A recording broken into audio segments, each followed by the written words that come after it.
England didn't do this. Gill is in their face. Gill's not happy. Indian team से रुका नहीं गया। India के प्लेयर उनके पास गए, तालियां बजाई, और शुभमन गिल ने तो भाई जो अल्फाज दिए हैं पंजाबी में और अंग्रेजी में, वो यहां पर बताया नहीं जा सकता। शर्म नहीं आती है?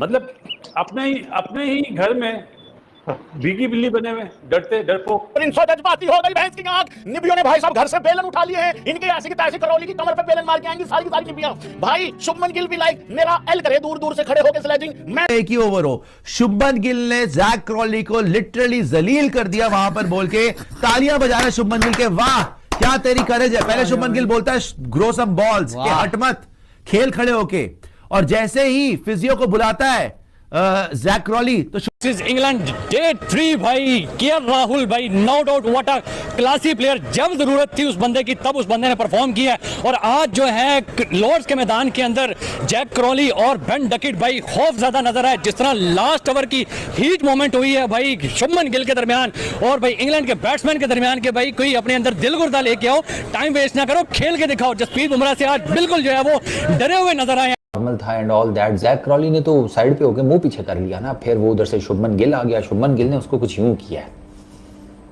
और ये जो है ना इशारा, ये तो एक ही है क्रिकेट में, ये इशारा एक ही है। क्योंकि इंग्लैंड के खिलाफ तीसरे टेस्ट मैच के तीसरे दिन जिस तरीके से बुमराह लास्ट ओवर गेंदबाजी कर रहे थे, और शुभमन गिल का यह प्लान था कि इसके बाद फिर बुमराह को हम लेकर आए, और वह काफी वक्त भी बचा हुआ था, लेकिन जिस तरीके से जैक क्रॉली बुमराह के सामने थर थर कांप रहे थे और बुमराह को फेस नहीं कर पा रहे थे, देखकर जिस तरीके से शुभमन गिल ने जैक क्रॉली के ऊपर बता दिया कि तुम क्या बेसबॉल खेलते हो, तुम बुमराह के सामने खड़ा नहीं हो पा रहे हो, तुम्हारा क्या औकात है कि तुम बोल रहे हो कि हमारा अंगूठा में चोट लगा हुआ है। और इस कदर बहाने लगाकर जैक क्रॉली बुमराह से बचना चाहते थे, तो किस तरीके से शुभमन गिल ने जैक क्रॉली और पूरे इंग्लैंड को धो डाला है। यहाँ पर जितना गर्मा गर्मी हो गई है आज तक नहीं देखा है, आज तक नहीं देखा है मैंने कि इतना गर्मा गर्मी हुई हो। बिकॉज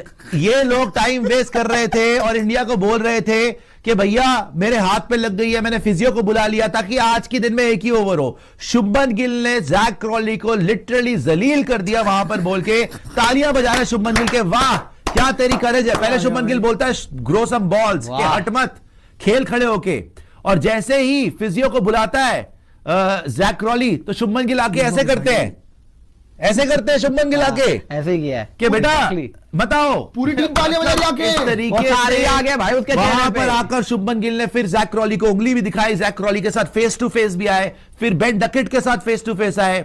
भाई साहब जो अग्रेशन आपने विराट कोहली में देखा था ना, वही अग्रेशन ये विराट कोहली इंटू 10 अग्रेशन दिख रहा है आज। मैं सच्ची बता रहा हूं आपको। इंग्लैंड डे 3 भाई, केएल राहुल भाई no doubt what a classy player. जब जरूरत थी उस बंदे की तब उस बंदे ने परफॉर्म किया है। और आज जो है लॉर्ड्स के मैदान के अंदर जैक क्रॉली और बेन डकेट भाई खौफ ज्यादा नजर आए। जिस तरह लास्ट ओवर की हीट मोमेंट हुई है भाई शुभमन गिल के दरमियान और भाई इंग्लैंड के बैट्समैन के दरमियान के, भाई कोई अपने अंदर दिल गुर्दा लेके आओ, टाइम वेस्ट ना करो, खेल के दिखाओ। जसप्रीत बुमराह से आज बिल्कुल जो है वो डरे हुए नजर आए हैं। पाकिस्तानी माम से बात करेंगे, जोफ्रा आर्चर का बड़ा ही शोर था, बड़ा ही जो है वो कि भाई पता नहीं क्या जो है तूफान आ जाएगा और इंडिया की बैटिंग जो है वो बिल्कुल जो है वो एकदम से उड़ा के ले जाएगा। लेकिन भाई केएल राहुल 100 रन करके गए, ऋषभ पंत की बात करें 74, जडेजा की बात करें 72 और डोमिनेट किया लॉर्ड्स के मैदान के अंदर। पाकिस्तानी माम से बात करेंगे, सर क्या कहेंगे जिस तरह ये मैच नहीं एक जंग चल रही है, क्या कहेंगे? गिल ने उनको कहा कि आपके उसमें बस क्या ठीक है कि भाई जरा पानी लेके आओ, पानी लेके आओ। अगर आप फेस करना Jasprit Bumrah, he is a great bowler, gangster है पूरा वो।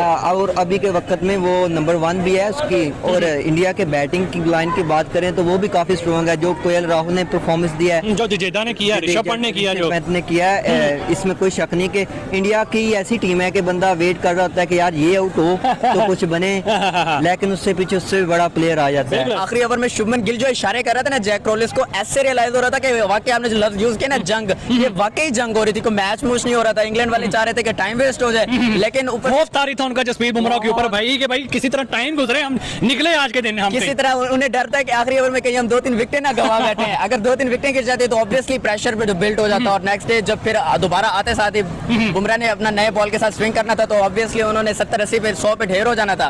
उनको ये खौफ था कि किसी तरीके हम विकेट रोक लें, आखिरी ओवर वेस्ट कर दें, टाइम वेस्ट कर दें और हमारी जान छूट जाए, टाइम वेस्ट करें, जान छूट जाए। परफॉर्मेंस इंडिया की बहुत अच्छी रही है और इंग्लैंड को जो गरूर था, उसमें तकब्बुर था, वो उन्होंने हाथ में मिला दिया। हाथ में मिला दिया, नो डाउट। लॉर्ड्स का भी हाथ में मिलने जा रहा है, बर्मिंघम को भी उन्होंने जो है वो हाथ में मिला दिया है। केएल राहुल शो कर गया यार, उसने बहुत अच्छा कमबैक किया, उसने डिजर्व किया। वो कैसे बाहर हो गया था, फिर वो टीम में आया, और ऋषभ पंत जैसे एक्सीडेंट हुआ, बाद में फॉर्म होनी भी चाहिए यार। वो हमने जो बुमराह का एक ओवर था, हालांकि मज़ेदार बात है कि जब ये बुमराह ओवर करने आया है सेकंड इनिंग्स का, तो उस टाइम कमेंटेटर्स कहते हैं कि यार अगर फटाफट हो तो 2 ओवर निपट सकते हैं।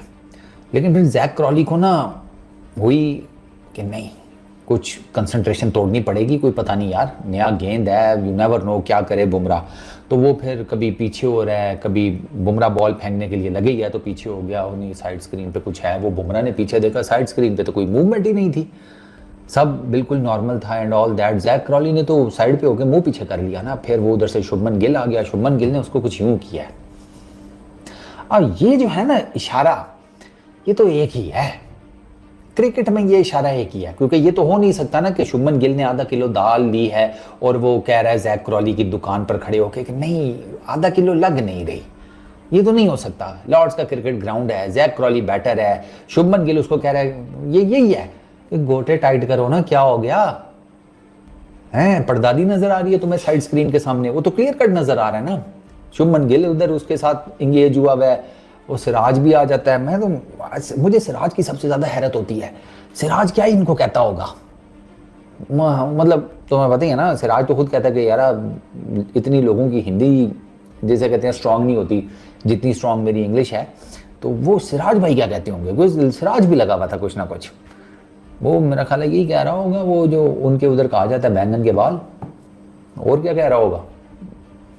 बाद में वो शुभमन गिल दोबारा जैक क्रॉली के साथ आया, वो खड़े होकर पीछे उनको इशारा भी कर रहा है उसके ड्रेसिंग रूम की तरफ कि इसको एम्बुलेंस भेज दो, इसके दिल नहीं काम कर रहा, इसका बीपी डाउन है। वहाँ तो फिंगर पॉइंट आउट हुई हैं भाई। तो मैं आपको बता रहा हूँ कि कल बहुत एक्शन होने वाला है, और होना भी चाहिए। वो माइकल थर्टन जैसा बंदा कह रहा है कि करने दो इनको यार, पर थोड़ी लिमिट विमिट क्रॉस ना करें तो करने दो। टेस्ट क्रिकेट है, रेड बॉल क्रिकेट है, डोमिनेट करना है एक दूसरे के अगेंस्ट। तो मैंने कहा बिल्कुल ठीक माइक भाई, आप सही कह रहे हैं, बिल्कुल ठीक कह रहे हैं, जाने दो एक दूसरे के ऊपर। तो आपको ये वीडियो कैसा लगा? और हाँ, स्पेशल हिंदुस्तान 02 को आप जरूर से जरूर सब्सक्राइब करें और हमें ज्यादा से ज्यादा आप सपोर्ट करें।